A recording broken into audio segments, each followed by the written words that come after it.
This channel does not promote or encourage any illegal activities. All contents provided by this channel is meant for information and educational purpose only.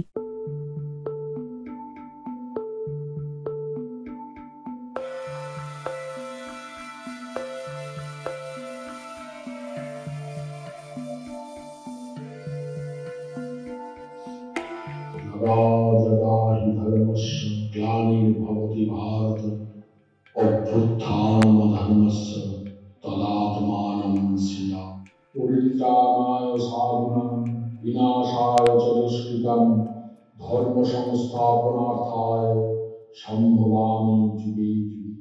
নমস্কার, আনন্দ দর্শন চ্যানেলে আপনাদের স্বাগত।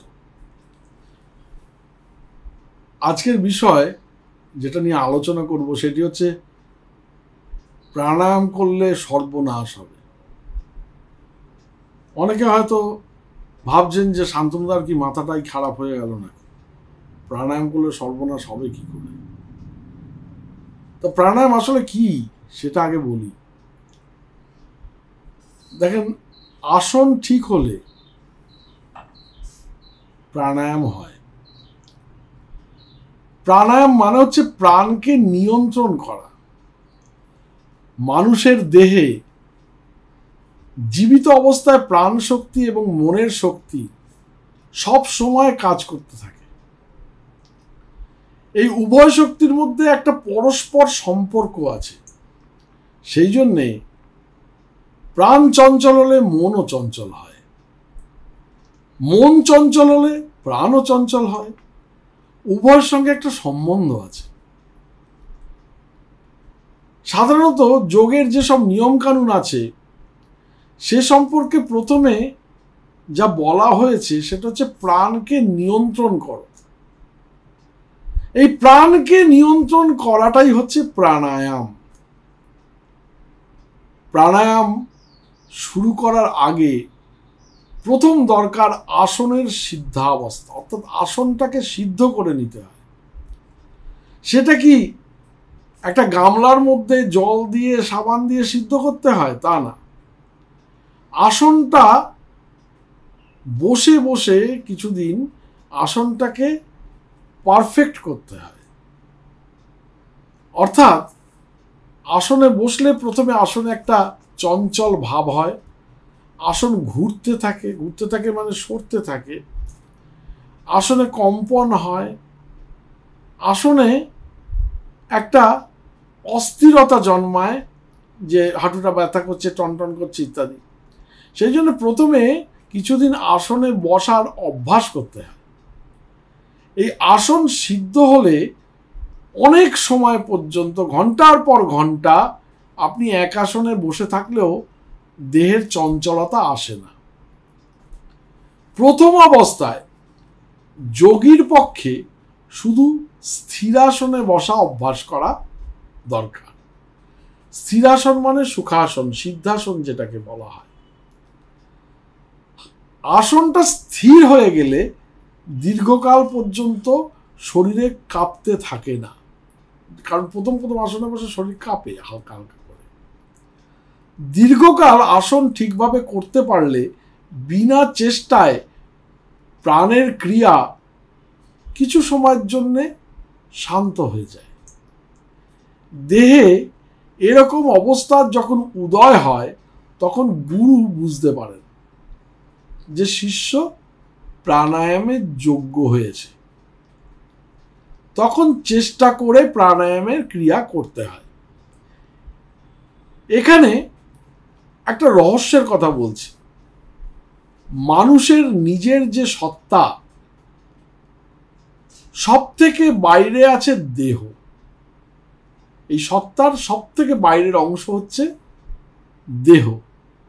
দেহের ভেতরে সর্বপ্রথম প্রাণের ক্রিয়া শুরু হয়। প্রাণের স্তরের পরে মনের ক্রিয়া আরম্ভ হয়। আরো যদি আপনি গভীরে ঢুকে যান তাহলে বুদ্ধির স্তর শুরু হয়ে যায়।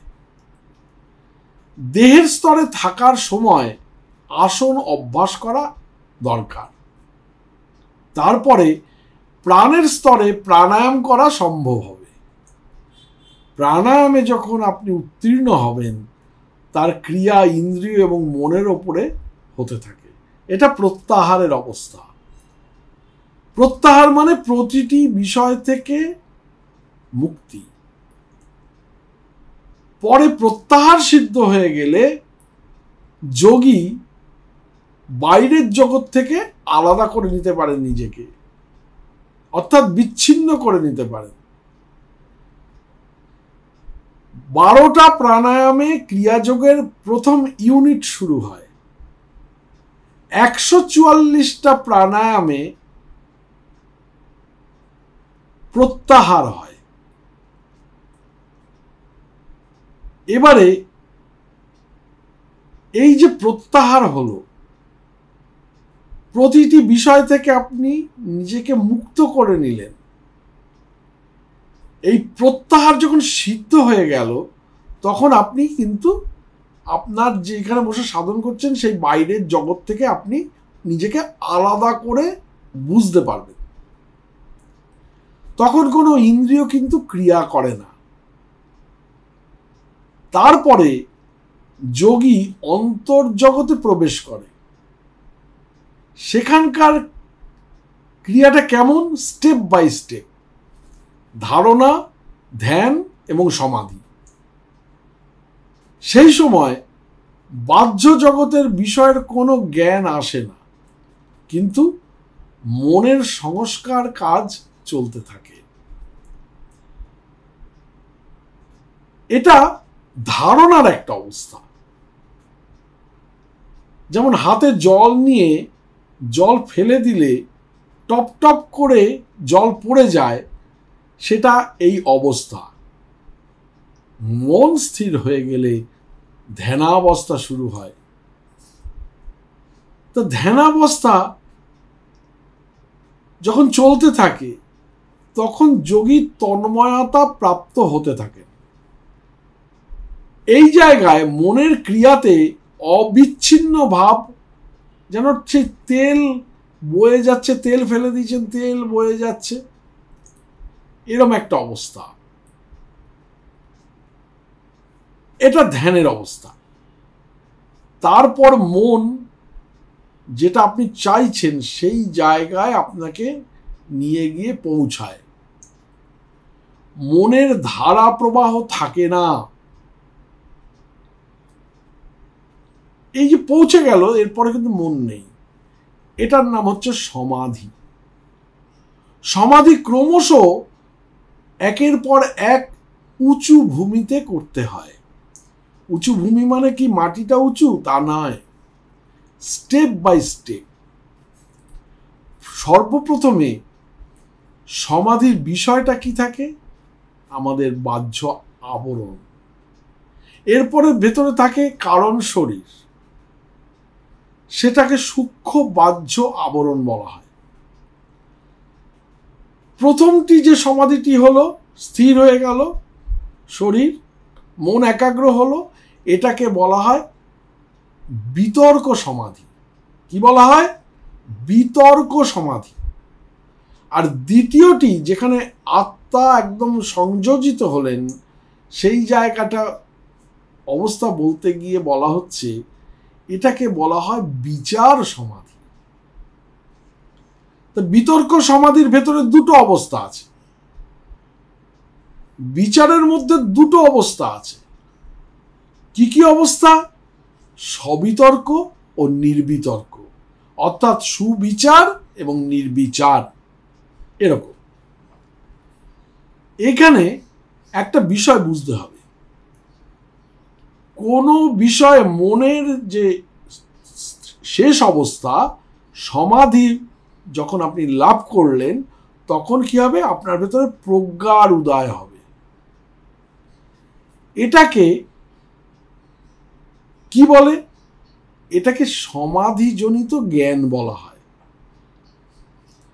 এই জ্ঞানের যখন উদয় হলো, তখন ওই জ্ঞানটিকে শুদ্ধ বা নির্মল করতে থাকে। আর বিকল্প জ্ঞানের যে আধার, সেটাকে টানতে থাকে।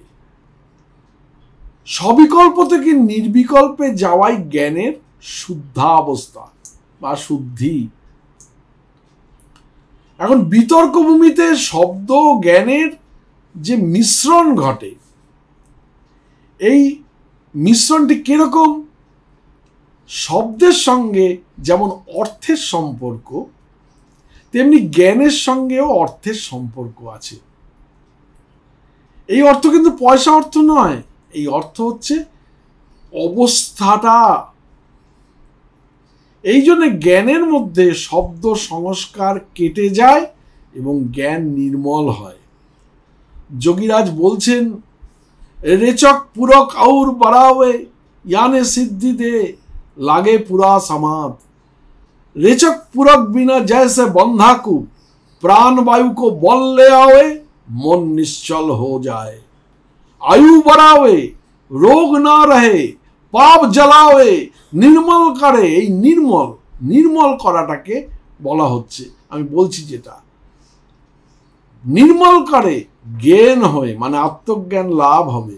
তিমির নাশে, অর্থাৎ তিমির মানে অন্ধকার, জীবনের যত অন্ধকার আপনার কেটে বেরিয়ে যাবে।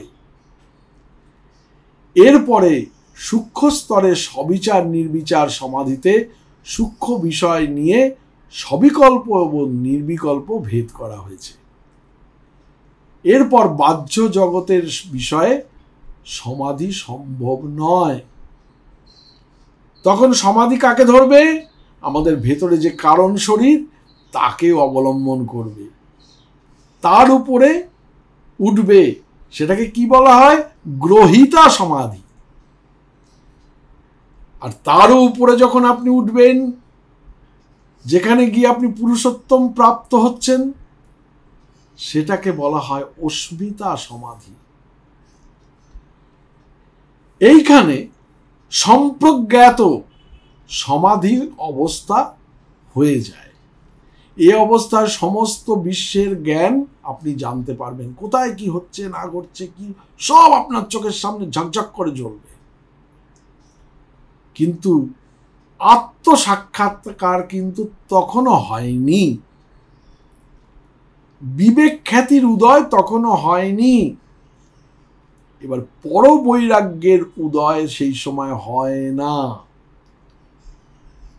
তাহলে এরপর যে যোগী কৈবল্যের দিকে অগ্রসর হতে থাকবেন, তাকে পরবৈরাগ্যের আশ্রয় গ্রহণ করতে হয়। নিম্ন স্তরের বৈরাগ্য বিষয়, তাকে বিষয় বৈরাগ্য বলে, এটা কিন্তু স্থূল। পরবৈরাগ্য প্রকৃতি থেকে কিন্তু আলাদা হয়ে যায়, এটা সূক্ষ্ম। অর্থাৎ তখন আপনি দেখবেন আপনার আত্মজ্যোতি চলে গেছে, আপনি উত্তম পুরুষে স্থিত হচ্ছেন। রথেই চ বামনং দৃষ্ট্বা। এইবার এই যে আপনি উত্তম পুরুষে স্থিত হলেন, সেটাকে কি বলা হচ্ছে? আত্মসাক্ষাৎকার। সঙ্গে সঙ্গে গুণময়ী প্রকৃতির সাক্ষাৎকার হতে শুরু করবে। কিন্তু গুণময়ী প্রকৃতির পরে প্রতিবৈরাগ্য জন্মাবে। নিজের আত্মা কিন্তু অপরিণামী, আর প্রকৃতি পরিণামশীল। এটা ধীরে ধীরে আত্মস্বরূপে স্থিতি লাভ হবে আপনার, যা প্রকৃতি থেকে নিত্য মুক্ত। এটাই কিন্তু রাজযোগের সাধনার ক্রম, অর্থাৎ ক্রিয়াযোগের সাধনার ক্রম। এখন এই অবস্থায় যখন আপনি আত্মসাক্ষাৎকারের জায়গায় পৌঁছে গেছেন, তখন আপনার কাম, ক্রোধ, লোভ, মোহ, মদ, মাৎসর্য সবকিছু নাশ হতে থাকবে। অর্থাৎ এই প্রাণায়াম করলে আপনার সর্বনাশের প্রস্তুত আরম্ভ হয়ে যাবে। প্রাণায়াম করলে আপনার সমস্ত কিছু এতদিন যাদের ভোগ করেছেন, এতদিন যে দারুণ দারুণ বিষয় উপলব্ধি করেছেন, যেগুলো কিনা আপনি সংসারে করেছেন, বিভিন্ন জায়গায় করেছেন, পৃথিবীর বুকে করেছেন, সেগুলো একটা একটা করে নাশ হতে থাকবে এবং প্রাণায়াম আপনার সর্বনাশ করে দেবে এবং আপনাকে পরিষ্কার পরিচ্ছন্ন করে শুদ্ধ বুদ্ধ মুক্ত আত্মা সাক্ষাৎকার করিয়ে দেবে। এটাই ক্রিয়াযোগের সাধনার ক্রম। এখন গীতা কি বলছেন? গীতা বলছেন প্রাণায়াম মহাধর্ম বেদ নামপ্য গোচর। বেদও এর কথা বলতে পারে না, এর এত বিশাল আকৃতির তার ক্ষমতা, প্রাণায়ামের এত ক্ষমতা। বিবেক জ্ঞান আর বিবেকজ জ্ঞান দুটো কিন্তু পৃথক ব্যাপার। বিবেক জ্ঞান কি? পুরুষ ও প্রকৃতির ভেদ জ্ঞান, অর্থাৎ আত্মস্বরূপে প্রতিষ্ঠা এবং আপনার বাইরের পৃথিবীটা, এই দুটো কিন্তু আলাদা। এর ফলে পুরুষ আর প্রকৃতি বিবেকজাত হয়ে যায়, আর বিবেকজাত জ্ঞান অতি শ্রেষ্ঠ বিভূতি স্বরূপ। বিবেক জ্ঞান থেকে শ্রেষ্ঠ জ্ঞান নেই পৃথিবীতে। ক্ষণ এবং ক্ষণের ক্রম বা প্রবাহে সংযম করতে যদি আপনি পারেন, তখন বিবেকজ জ্ঞান আপনা আপনি উৎপন্ন হয়। এটার একটা অংশ কি? তারক জ্ঞান, অর্থাৎ বিন্দু দেখা যায়। এই তারক জ্ঞান সর্ববিষয়ের সর্বপ্রকার অবস্থা বিষয়ে স্টেপ বাই স্টেপ নেই, সমান। যাকে আমরা সর্বজ্ঞত বলছি, সবকিছু আপনি জানতে পারবেন বসে বসে, কোথায় কি হচ্ছে, কে কি বলছে, কে কি করছে, কোথায় কি ঘটনা ঘটছে। এটা আমি বাইরের থেকে উপমা দিচ্ছি, উদাহরণ দিচ্ছি। এই যে জানতে পারা, এটাকে সর্বজ্ঞত বলা হচ্ছে।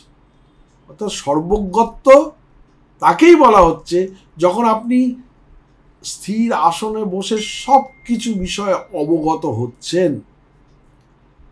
এটা কিন্তু তারক জ্ঞানের অন্তর্গত। প্রাণায়াম সম্বন্ধে আরো কটা জানার ব্যাপার আছে। প্রাণায়ামের 3টে অঙ্গ, পূরক, রেচক এবং কুম্ভক। বায়ুর 2টি অবস্থা, একটি স্থির আর একটি স্তম্ভিত, থেমে আছে, আর কি থেমে থেমে আছে। আর আরেকটি কি? স্পন্দনশীল। স্থির বা স্তম্ভিত, আর একটা হচ্ছে সবসময় ভাইব্রেটিং, ভাইব্রেশনে রয়েছে। বায়ু যখন ক্রিয়া করে ভিতর থেকে বাইরে যায়, তার নাম অন্তঃকুম্ভক। বায়ু যখন বাইরে স্থির হয় তখন তাকে বাহ্যকুম্ভক বলে। অন্তকুম্ভককে পুরকান্ত কুম্ভক বলা হয়, আর বাহ্য কুম্ভককে রেচকান্ত কুম্ভক বলে। যখন শ্বাস গ্রহণ করা অথবা ত্যাগ করার ভাব রেখে কুম্ভক করা যায়, সেটা কেবল কুম্ভকের পূর্ব সূচনা, মানে সবে শুরু হচ্ছে আর কি। সাধারণত প্রাণায়ামের মাত্রা আছে, সেটা গুরু বলে দেন। এটা শিষ্যের অবস্থান অনুসারে গুরুর 4 গুণ মাত্রা স্থিতি ভেতরে আর রেচন দ্বিগুণে। অর্থাৎ এই সম্বন্ধে নিজের নিজের গুরু নির্দিষ্ট অনুপাত অনুসারে চলা আবশ্যক, কারণ এই পুরো ব্যাপারটা গুরু ব্রক্তগম্য, অর্থাৎ গুরুর মাধ্যমে শিক্ষা করতে হয়। বই পড়ে কিন্তু এই জ্ঞান লাভ করা যাবে না, যায় না। এখন এই প্রসঙ্গে আমি একটা রহস্য বলছি। বায়ুর 3 রকম গতি লক্ষ্য করা যায়। এই যে আমরা হনুমান পূজা করছি, হনুমান পূজা করছি, আর না, হনুমান হচ্ছে বায়ুর প্রতীক। তাহলে আপনাকে হনুমানকে পুজো করতে গেলে কোনটা করতে হবে? বায়ু ক্রিয়া করতে হবে, তবে কি হনুমান দেব খুশি হবেন। এর বায়ুর 3 রকম গতি, একটা বাহ্য, একটা ভেতরের অভ্যন্তরীণ, আরেকটা কি ঊর্ধ্বাধ গতি যেটাকে বলা হয়। একবার উপরে যাবে, একবার নিচে নামবে। শরীরের নিচ থেকে একদম কুটস্থ পর্যন্ত এর যাতায়াত। আরেকটি এই কুটস্থ থেকে সহস্রার পর্যন্ত যাতায়াত। এই গতিটি, এই যে কুটস্থ থেকে সহস্রার, এই গতিটি কিন্তু খুব রহস্যময়। এই গতির ফলে চিদাকাশের সঙ্গে আপনার মিলন ঘটবে। হৃদয় থেকে ব্রহ্মরন্ধ্র পর্যন্ত, অর্থাৎ এই কুটস্থ থেকে হৃদয় মানে কি, হৃদ্দেশে অর্জুন তিষ্ঠতি। হৃদ্দেশ কাকে বলছেন শ্রীকৃষ্ণ? কি মিন করছেন? এই বুক না, হৃদয় হচ্ছে কুটস্থ থেকে এই ব্রহ্মরন্ধ্র পর্যন্ত 36 আঙ্গুল প্রাণের গতি হয়। তাহলে এই 36 আঙ্গুল প্রাণের গতি, এটা যোগীর পক্ষে এই গতির অধিকারী হওয়া শ্রেষ্ঠ। প্রাণায়ামের কাজ যখন নিজে নিজে করতে যাবেন ভুল হবে, তাই জন্য বারবার বলছেন গুরু কা ঘর মে গোকা মাফিক পড়া রহো, গুরুর ঘরে গরুর মতো পড়ে থাকো। মহাত্মা কবির দাস বলছেন এই প্রাণায়ামের ক্রিয়া নিজে নিজে করতে নেই। কিছু অসুবিধা হলে কিন্তু রোগ হয়ে যেতে পারে আপনার। সাধারণ দৃষ্টিতে বলতে গেলে বলা যায় প্রত্যাহারের পরে যে অন্তরঙ্গ যোগ সেটা শ্রেষ্ঠ। সেটা কি যোগীরাজ দিয়েছেন গৃহীদের জন্য, সর্বপৃথিবীর মানুষের জন্য ক্রিয়াযোগ। এটা শ্রেষ্ঠ। সমাধির অনেক রহস্য আছে। সমাধির মুখ্য উদ্দেশ্য কিন্তু আমাদের প্রজ্ঞার উদয়, অর্থাৎ আত্মজ্ঞানে তন্ময় হয়ে যাওয়া। পূরক মানে কি? বাইরের থেকে বায়ু ভেতরে ঢুকছে। আর রেচক মানে কি? ভেতরের বায়ু বাইরে যাচ্ছে। আর কুম্ভক মানে কি? এটা বাইরেও হতে পারে, ভেতরেও হতে পারে। কেমন? আপনার কুটস্থের অভিমুখীও হতে পারে, আবার মেরুদণ্ড সোজাসুজি সুষুম্না নাড়িতেও হতে পারে। এটাকেই বাইরে আর ভিতরে মিন করা হচ্ছে। বাইরে মানে আমার শরীরের বাইরে নয়। রেচক মানে ছেড়ে দেওয়া, আর পূরক মানে ভরে নেওয়া।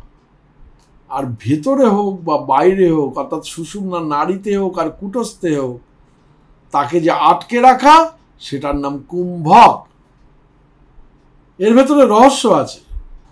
রেচন এবং পূরণ নামে না, যে নাকের যে নাসা, তা দক্ষিণ নাসা, পূরণ নামে দক্ষিণ নাসা।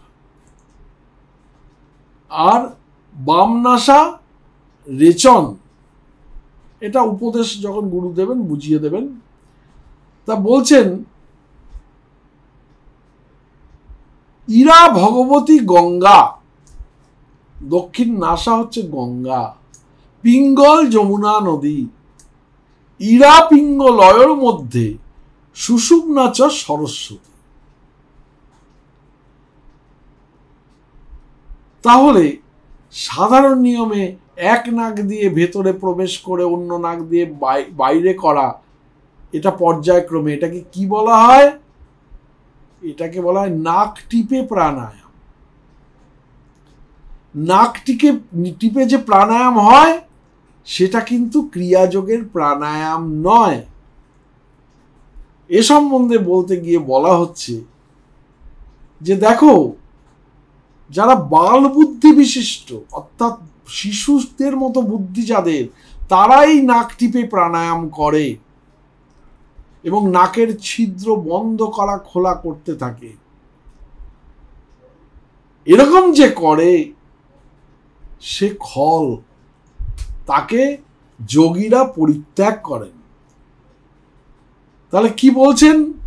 বালবুদ্ধি বিরঙ্গুলঙ্গুষ্টাভ্যাং নাসিকা ছিদ্রব মধ্যে রুদ্ধ যশক্রিয়তে সকলু শিষ্টস্ত্যাজ্য।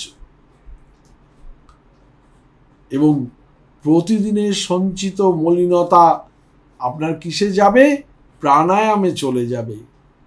প্রাণায়াম করতে করতে করতে করতে আপনি তন্ময়তা প্রাপ্ত হয়ে যাবেন। আপনার সমস্ত মলিনতা চলে যাবে। আপনি শুদ্ধ বুদ্ধ মুক্ত হতে থাকবেন। আপনার এমন দশা হবে যে দশায় থাকা কোটি কোটি জন্মের সৌভাগ্যের ফল। বেদও এরম কথা বলতে পারে না, তাই গীতায় ভগবান বলছেন প্রাণায়াম ও মহাধর্ম বেদ নামপ্য গোচর। সেখানে কিন্তু তিনি বলেননি খোল কেতাল পেটাও, ওটাই আসল, তা কিন্তু বলেননি। তিনি বলেননি নর্তন কীর্তনাদি করো, তাও বলেননি। তিনি বলেননি তুলসী মালা পরে তুমি আমার সেবা করো, তাও তিনি বলেননি। আর তুমি বসে বসে পুজো পাঠ করো, এটাও তিনি বলেননি।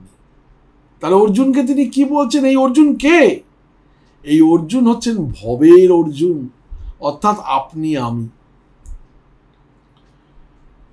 এই অর্জুনকে কি বলছেন? প্রাণায়াম পরায়ণ। প্রাণায়াম পরায়ণ হও। বলছেন কেমন করে তুমি প্রাণায়াম পরায়ণ হবে? তা একদম স্পেসিফিক্যালি ভগবান বলছেন অর্জুনকে। কি বলছেন? অপানে জুহতি প্রাণং প্রাণেহ পানং তথা পরে প্রাণাপান গতিরুদ্ধা প্রাণায়াম পরায়ণা অপরে নিয়তাহারা প্রাণান প্রাণেষু জুহতি। অর্থাৎ কীর্তন করলে হবে না। এই কণ্ঠী মালা পড়ে 16 বার করে হরে কৃষ্ণ নাম করলেও তোমার কিচ্ছু হবে না। ওই নাম যে কোনো জায়গা থেকে যদি এমনি মন্ত্র দীক্ষা নাও, তাতেও তোমার কিছু হবে না। তুমি পাল্টাবে না বাপু। তুমি যদি নিজেকে পাল্টাতে চাও, দেন অপান বায়ুকে প্রাণবায়ুতে হোম করো। অপানে জুয়তি প্রাণং প্রাণেহ পানং তথা পরে প্রাণবায়ুকে অপানে আবার হোম করো। অর্থাৎ প্রাণবায়ুকে অপান বায়ুতে, অর্থাৎ নাভির নিচে আপনার আছে অপান বায়ু, সেটাই নাকে যেটা আমার চলছে শ্বাস, সেটা বলে প্রাণবায়ু। এই অপান বায়ুকে প্রাণবায়ুতে হোম করো, আর প্রাণবায়ুকে অপান বায়ুতে হোম করো। এমন করে তুমি প্রাণায়াম পরায়ণ হয়ে যাও। এ কথাটা গীতায় বলা হচ্ছে। আর আমরা কি করছি? আমি দীক্ষা নিয়েছি রে, না তুলসীর মালা পরলাম, আর গায়ে গেরুয়া জড়িয়ে ভেরুয়া হয়ে গেলাম। আর আমি কি করছি? আমার গুরু বলেছেন 16 মালা করে তুমি হরে কৃষ্ণ নাম করবে, কিছু হবে না, ঘন্টা হবে। কিচ্ছু কোনোদিন হয়নি, আজও হবে না। আপনি যখন ক্রিয়াযোগের আত্মসাক্ষাৎকার করবেন, অটোমেটিক্যালি হরিনাম হবে। অটোমেটিক্যালি হরিনাম করতে হয় না, হরিনাম হয় ভেতরে। এই জিনিসটা আমাদের শেখানো ভুল হয়েছে এতদিন ধরে। আমাদের ভুল বোঝানো হয়েছে, ধর্মের গ্লানি এগুলো। আপনি যে যুগে, আবার বলছি কি, কলিযুগে নাকি মানুষ পারবেই না ক্রিয়াযোগ করতে। এরকম অসংখ্য বাজে বাজে বুলিয়া ওড়ানো হয়েছে। কারা বুলিয়া ওড়েছেন? তারা ভীতু, তাই বুলিয়া ওড়েছেন। যোগী কিন্তু মারাত্মক শক্তিশালী। যোগী হচ্ছেন পুরুষ।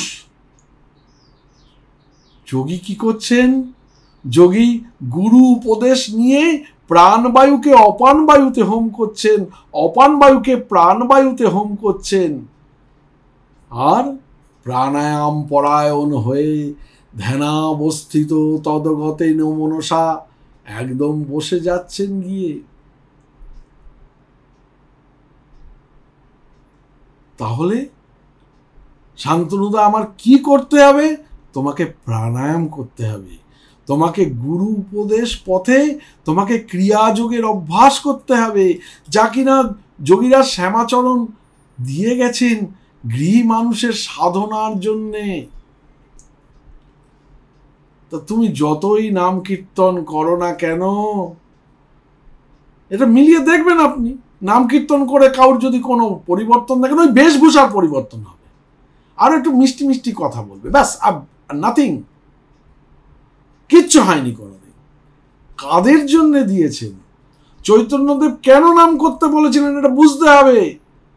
চৈতন্যদেব কেশব ভারতীজির কাছ থেকে ক্রিয়াযোগ সাধন নিয়ে ক্রিয়াযোগ করে তিনি ঈশ্বরকে লাভ করেছিলেন, আত্মজ্ঞান লাভ করেছিলেন। তারপর প্রভুর বন্দনা করতে গিয়ে তখন হরিনাম করেছিলেন। তিনি হরিনাম করে ওই অবস্থায় পৌঁছননি, এটা বুঝতে হবে। তা সুতরাং তুমি যদি মাঠে দাঁড়িয়ে বাবা বাবা বলে ডাকো, ওই বাড়িতে বেশ কিছুটা 1 কিলোমিটার দূরে বাড়িতে বসে তোমার বাবা শুনতে পাবে? যুক্তি তর্ক দিয়ে এগুলো বিচার করবেন, নালে গাধা বানিয়ে যাবে আপনাদের। সারা জীবন ধরে গাধা বানিয়েছে, এখনো গাধা বানিয়ে যাবে। যাবে না, বাবা শুনতে পাবেন না তোমার ডাক। তাই তোমাকে কি করতে হবে? ওই ক্রিয়াযোগ করে তোমাকে বাড়ি অবধি পৌঁছতে হবে। পৌঁছে দরজা ঠকঠক করে ডাকো, বাবা, একবারই বাবা সারা দেবে, হ্যাঁ রে এসছিস। বোঝা গেল? তাহলে আমাদের এতদিন পর্যন্ত যা শেখানো হয়েছে যুগে যুগে সব মিথ্যা, সব ফেলে দাও। প্রাণায়াম পরায়ণ হও, প্রাণায়াম করো, তোমায় কিচ্ছু ছাড়তে হবে না, নাথিং। তুমি বেশ দিব্যি সংসার করো, বেশ তুমি অফিস কাচারি করো, তুমি সব কাজ করো, প্রভু এসে তোমার দুয়ারে দিনের শেষে একবার টোকা দেবেন। তুমি সেই টোকাটা শুনতে পাবে যখন, তখন তোমার সব হয়ে গেল। কি করে টোকা শুনতে পাবেন? আপনি প্রাণায়াম করতে করতে করতে করতে এমন জায়গায় পৌঁছবেন যখন আপনি প্রভুর টোকাটি শুনতে পাবেন। অর্থাৎ আপনি যেদিকে তাকাবেন সেদিকেই আপনি আত্মস্বরূপ দর্শন করে বিহ্বল হয়ে যাবেন। এরকম আনন্দ পৃথিবীতে নেই, এরকম আনন্দের দ্বিতীয় তুলনা হয় না। কিন্তু আমাদের কি করা হচ্ছে, ও বাবা আমার তো সময় পাই না, অফিস কাচারি করে আর এই ঘর সংসার ঠেলে আমি আর সময় পাই না, তাই কি করব, অমুক জায়গা থেকে আমি একটু কৃষ্ণ নাম নিয়েছি, কিছু হবে? কিছু হবে না। আপনি যতই নিরামিষ খেয়ে কৃষ্ণ নাম করুন, কৃষ্ণ যদি একদিনও আপনার দুয়ারে এসে ধাক্কা দেয় আমাকে বলবেন। আজ অব্দি কাউর দুয়ারে ধাক্কা দেয়নি। সব জন্মেছে, গেরুয়া পড়েছে, ভেরুয়া বনেছে, কৃষ্ণ নাম করেছে, মরে গেছে। কেউ কৃষ্ণকে দেখেননি। কিন্তু যোগী অপলক দৃষ্টিতে প্রাণ ও কৃষ্ণকে দেখতে থাকেন। কারণ যোগী বীর, তিনি লড়ে নিতে জানেন। বলে আমার তো বয়স শান্তনুদা 70, আমি কি পারবো? নিশ্চয়ই পারবেন। আমি তো বৈশ্য জাতির মহিলা, আমি তো শূদ্র জাতির মহিলা বা শূদ্র জাতির লোক, আমি কি পারবো? নিশ্চয়ই পারবেন। তাই গীতায় ভগবান বলছেন কেন পারবেন বললাম। তা আমি দেখুন, আমি এখন অবধি যা যা কথা বলছি সব কিন্তু ভগবানের কথা বলছি, আমি কিন্তু একটাও নিজের কথা বলিনি, একটাও না, নট এ সিঙ্গল। বোঝাতে গিয়ে হয়তো কিছুটা উপমা দিয়েছি মাত্র। তা গীতায় বলছেন কি, স্ত্রিয়া বৈশ্যা শূদ্রা, অর্থাৎ সমস্ত জাতির, সমস্ত বর্ণের, সমস্ত ধর্মের লোকেরা ক্রিয়াযোগ সাধন করে আত্মসাক্ষাৎকার লাভ করতে পারবেন, আল্লাহর দোয়া পাবেন। অরিজিনাল আল্লাহ কাকে পড়ে? দমকে পড়ে দম আল্লাহ, সে আল্লাহর দেখা পাবেন। আমি গ্যারান্টি দিচ্ছি সাকসেস 100% হবে। আপনি যদি আত্মসাক্ষাৎকার পেয়ে গেলেন, এই জন্মে আল্লাহকে দর্শন করে আপনি ধন্য হয়ে যাবেন। খরচা 1 পয়সাও নেই, শুধু একটি ঘর চাই আর সাধন করার ইচ্ছা চাই, ব্যাস।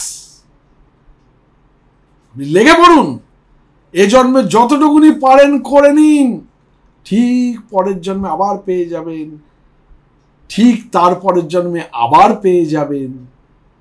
3 জন্মের মধ্যে অবশ্যই আপনি তার দর্শন পাবেন। এটা একদম পারফেক্টলি যোগীরাজ শ্যামাচরণ বলে দিয়েছেন। 3 জন্মে তুমি পাবে পাবে এবং পাবে। তাহলে প্রাণায়াম করলে আপনার সর্বনাশটি হবে। প্রাণায়াম করে সর্বনাশ, নিজের ভেতরের যেসব ইন্দ্রিয় রিপু তাদের সর্বনাশ করে আপনি জীবন যুদ্ধে জয়ী হন এবং তাকে লাভ করে আপনি কৃতকৃতার্থ হন। এটাই আসল ধর্ম। আর বাদ বাকি সব ফেলনা মেকি। যোগীরাজ এই অবস্থায় গিয়ে পৌঁছে বলছেন, আজ হাম সমঝে কি ये जगत संसार झूठ है, অলিক है, স্বপ্নবৎ है। অর্থাৎ এই জগৎ সংসার মিথ্যে, অলিক এবং স্বপ্নবৎ। তো সুতরাং কিছু হবে না। একদম তন মন বাক্যে যে সম্প্রদায়েরই আপনি হন না কেন, যে ধর্মেরই আপনি হন না কেন, ধর্ম একটাই, প্রাণ ধর্ম। এছাড়া পৃথিবীতে কোনো ধর্ম নেই, সম্প্রদায় অনেক আছে, হিন্দু, মুসলিম, বৌদ্ধ, খ্রিস্টান, জৈন, পার্সি অনেক আছে, কিন্তু ধর্ম একটাই, প্রাণ ধর্ম। আর আপনার কর্তব্য একটাই, প্রাণায়াম করে প্রাণায়াম পরায়ণ হওয়া এবং আত্মসাক্ষাৎকার লাভ করে নিজের জীবনটাকে ধন্য করা। সব মেকিবাজি, ফেলনাবাজি ফেলে দিন, মালা তিলক পরা বন্ধ করে দিন, আর গেরুয়া পরা প্লিজ প্লিজ প্লিজ বন্ধ করে দিন। একদম সাদা বস্ত্রে থাকুন, সাদা সংসারে থাকুন, সুন্দর সংসার করুন, চাকরি বাকরি করুন, আর জীবনের যত অশান্তি সব ধুয়ে মুছে সাফ হয়ে যাবে। আপনারা ডিভোর্স কেস ফাইল করতে হবে না, আপনার আর অসুবিধার মধ্যে পড়তে হবে না, পাওনাদার আর আপনার টাকা মেরে বেরিয়ে যেতে পারবে না, আর আপনিও আর কোনো শত্রুর দ্বারা পীড়িত হবেন না। কারণ আপনার ভেতরের শত্রুকেই আপনি মেরে ফেলছেন, সেটাই আপনার শত্রু। আর তারপরে আপনি আপ্তকাম হওয়ার পরে যোগীরাজ বলছেন ক্রিয়াযোগ সাধন করলে কি হয় জানো?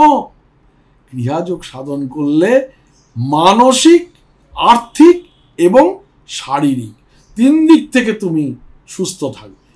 অর্থাৎ আর্থিকভাবে সাউন্ড থাকবে, মানসিকভাবে প্রফুল্ল থাকবে, আর শারীরিকভাবে তুমি নিরোগী থাকবে। তখন তুমি নিজেই নিজের ডাক্তার। তখন অ্যালোপ্যাথিও নেই, হোমিওপ্যাথিও নেই, শুধু সিম্প্যাথেটিক ওষুধ। তাই প্রাণায়াম ও মহাধর্ম বেদ নাম অপ্রগোচর। প্রাণায়ামের এত বিশালতা যে তার কথা বেদও বলতে পারে না। তাই বলছেন যে প্রাণায়াম করলে আয়ু বাড়বে, রোগ না রহে, রোগ থাকবে না, পাপ জ্বালাবে, জন্ম জন্মান্তরের পাপ রাশি জ্বলে পুড়ে খাক হয়ে যাবে, জ্ঞান হয়ে আত্মজ্ঞান লাভ হবে, তিমির নাশে জীবনের যত অন্ধকার তুমি দাও বিসর্জন, যদি পারো যোগী হয়ে করো সে অর্জন।